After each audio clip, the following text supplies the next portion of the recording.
Have you ever felt exhausted? Not because you work too hard, but because you're carrying a dream you're slowly giving up on? Not quitting it out loud, just postponing it. Telling yourself, maybe later, maybe when I'm ready, maybe when I feel more confident. And somehow that maybe has been following you for years. You wake up, you scroll, you go through the motions, you handle responsibilities, you look functional on the outside. But inside, there's this quiet voice asking, is this really it? And you try to silence it. Because wanting more feels risky. Wanting more means admitting you're not satisfied. And that's uncomfortable. So you shrink the dream a little. You make it more realistic. You tell yourself you're being practical. But here's the uncomfortable truth. You're not tired of chasing your dream. You're tired of fighting yourself. And that's where this journey begins. Because never stop isn't about hustle culture. It's not about grinding until you burn out. It's not about toxic positivity or pretending fear doesn't exist. It's about understanding why you stop in the first place. And most people never ask that question. They think they lack discipline. They think they're lazy. They think they just need more motivation. But what if the real enemy isn't laziness? What if it's doubt disguised as logic? Think about it. How many times have you told yourself, I just need more time? Or, I'm not fully prepared yet? Or the classic, other people are just naturally better at this. Be honest. Does that sound familiar? Because it sounds responsible. It sounds mature. It even sounds intelligent. But sometimes it's just fear wearing a suit and tie. And that's the first realization that changes everything. You're not broken. You're protecting yourself from embarrassment, from rejection, from failing publicly, from proving your worst fears right. So instead of risking that pain, you choose a smaller, safer discomfort. Regret. Regret is quiet. It doesn't scream at you immediately. It just whispers at night. What if you tried? And that whisper is heavier than you admit. Now here's where it gets real. Most people think chasing a dream is about external action. Start the business, apply for the job, post the content, write the book. But the book's deeper message is this. The real battle happens before you take a single visible step. It happens in your identity. You don't stop chasing your dreams because you're incapable.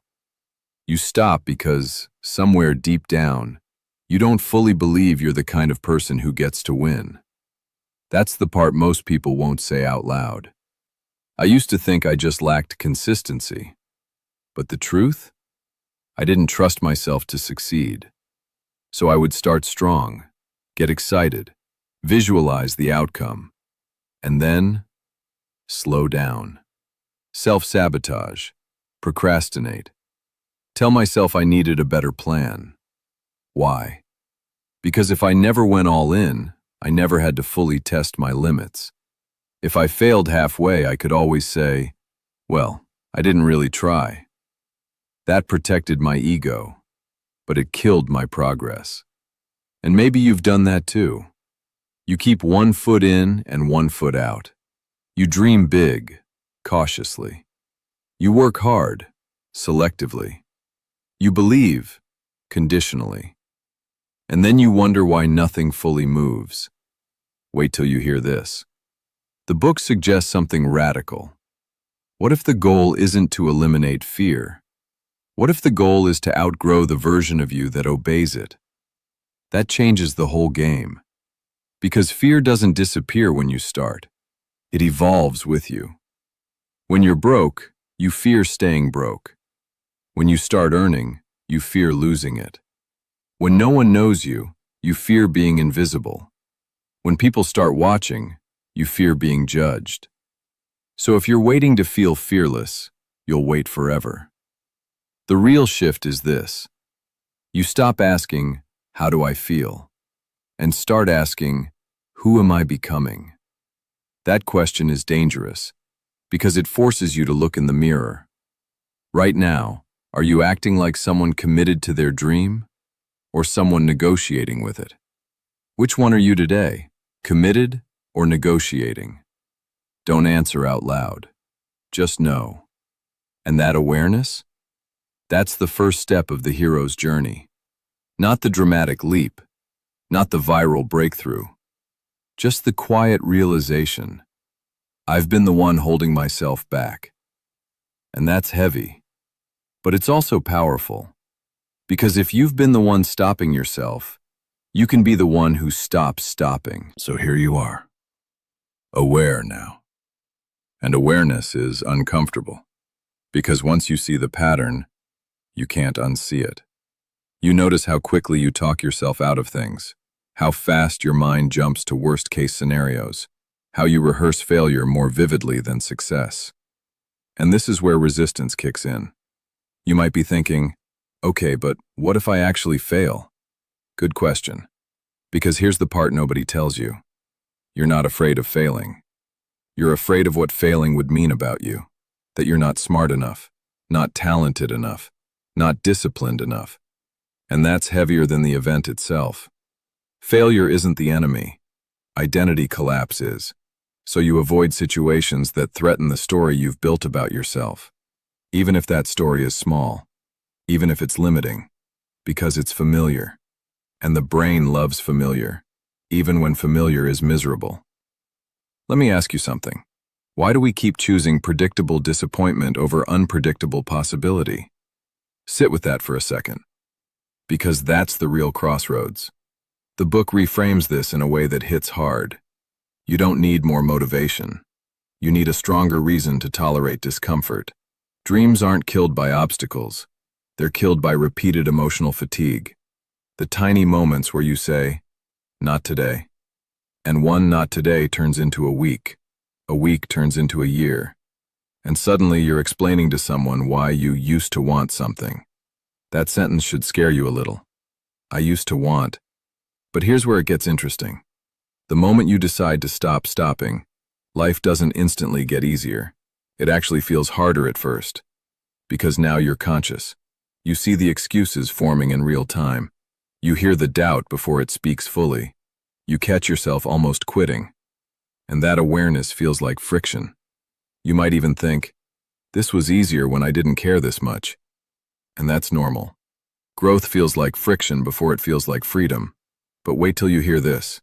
The book introduces a shift that changes everything. Instead of asking, what if I fail? Ask, what if I regret not trying? Regret compounds.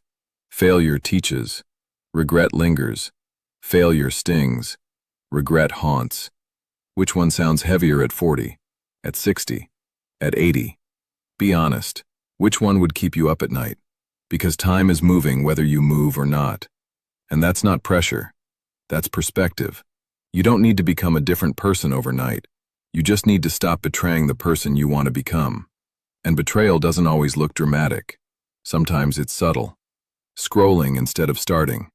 Doubting instead of doing. Talking about it instead of building it. This is where the hero's journey gets real. You've heard the call. You've recognized the internal enemy. Now comes the choice. Do you return to comfort or step into uncertainty? And uncertainty doesn't mean chaos. It means growth without guarantees. That's the trade. No one can promise the outcome, but you can control the pursuit. And pursuit changes you. This is the emotional shift. When you stop seeing your dream as a destination and start seeing it as a training ground. Every rejection builds resilience. Every setback sharpens clarity. Every slow day strengthens patience. The dream isn't just about achieving something. It's about becoming someone. And that's the part most people underestimate. You think you're chasing success, but really, you're building identity. The identity of someone who doesn't fold under discomfort. Someone who keeps showing up, even when it's boring, even when it's invisible, even when no one claps. Now here's a quiet challenge. If no one ever applauded your progress, would you still pursue it? Don't overthink it. Just feel the answer, because that answer reveals your current foundation.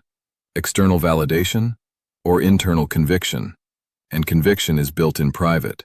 In the mornings you don't feel like it. In the evenings you want to quit. In the moments no one sees.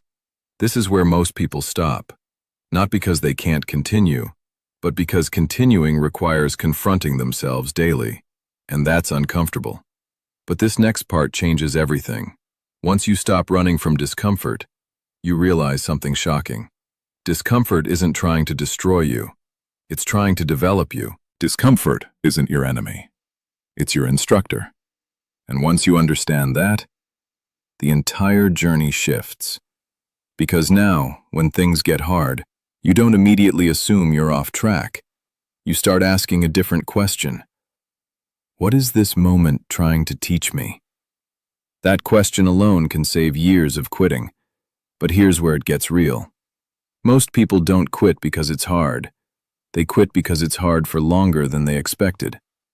We live in a world of instant responses, instant delivery, instant feedback, instant dopamine. So when progress moves slowly, it feels wrong. It feels like failure.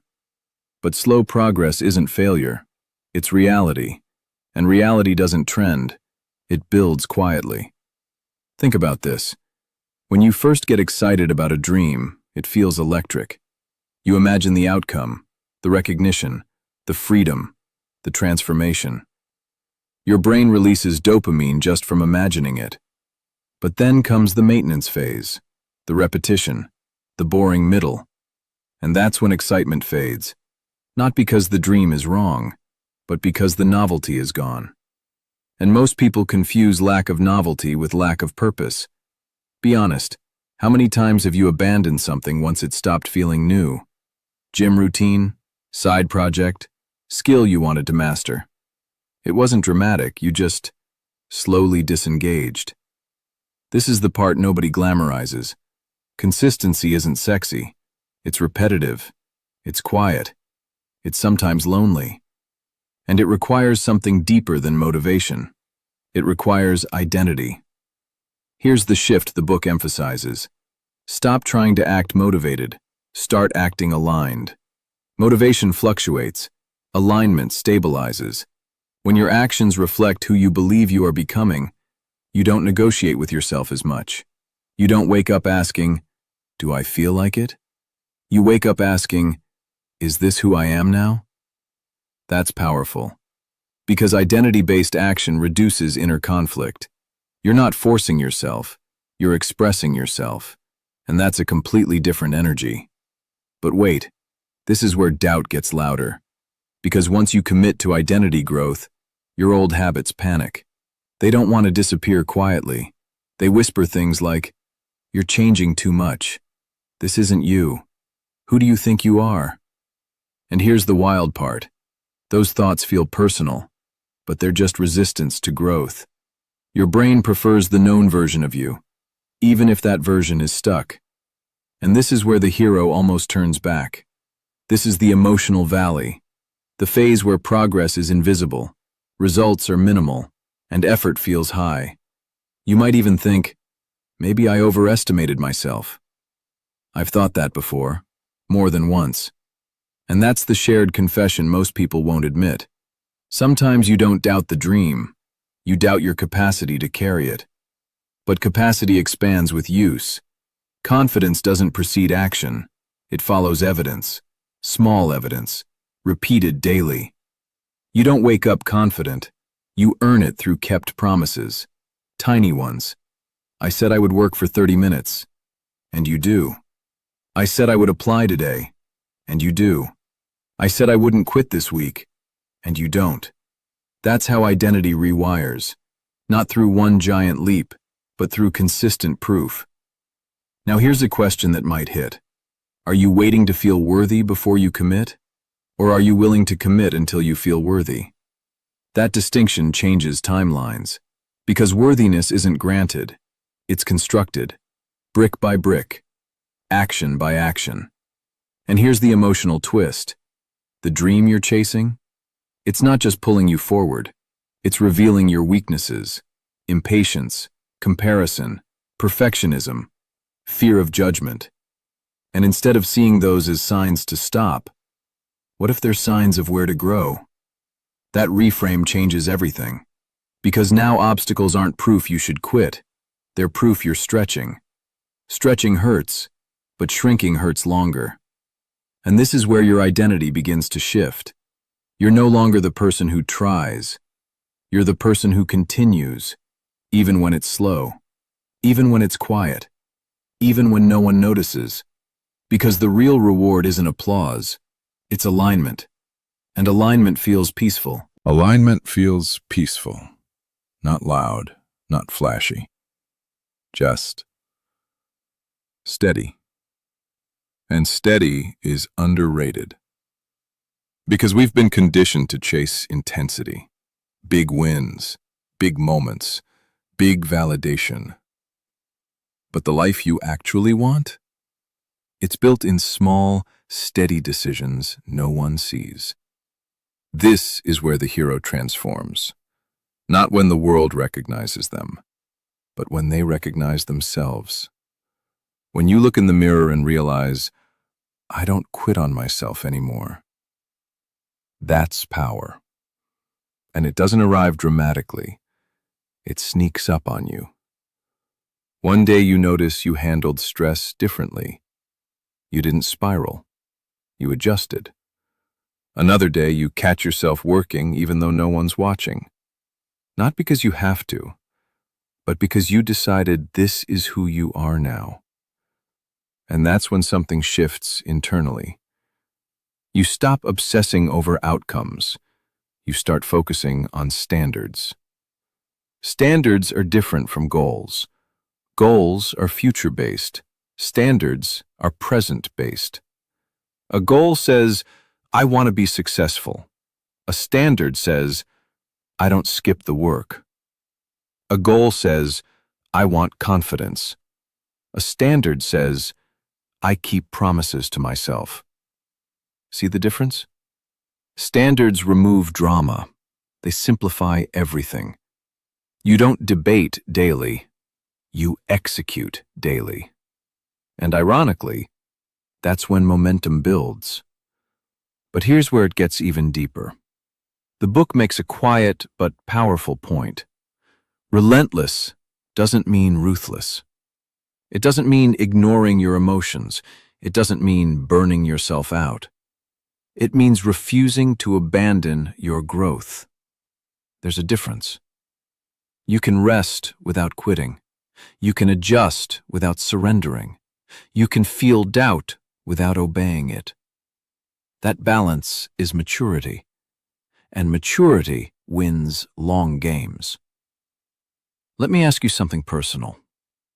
If your future self walked into the room right now, 5 years ahead, stronger, calmer, disciplined, focused, what would they thank you for?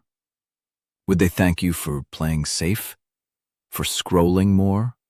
For overthinking instead of acting? Or would they thank you for continuing when it was uncomfortable? Think about that.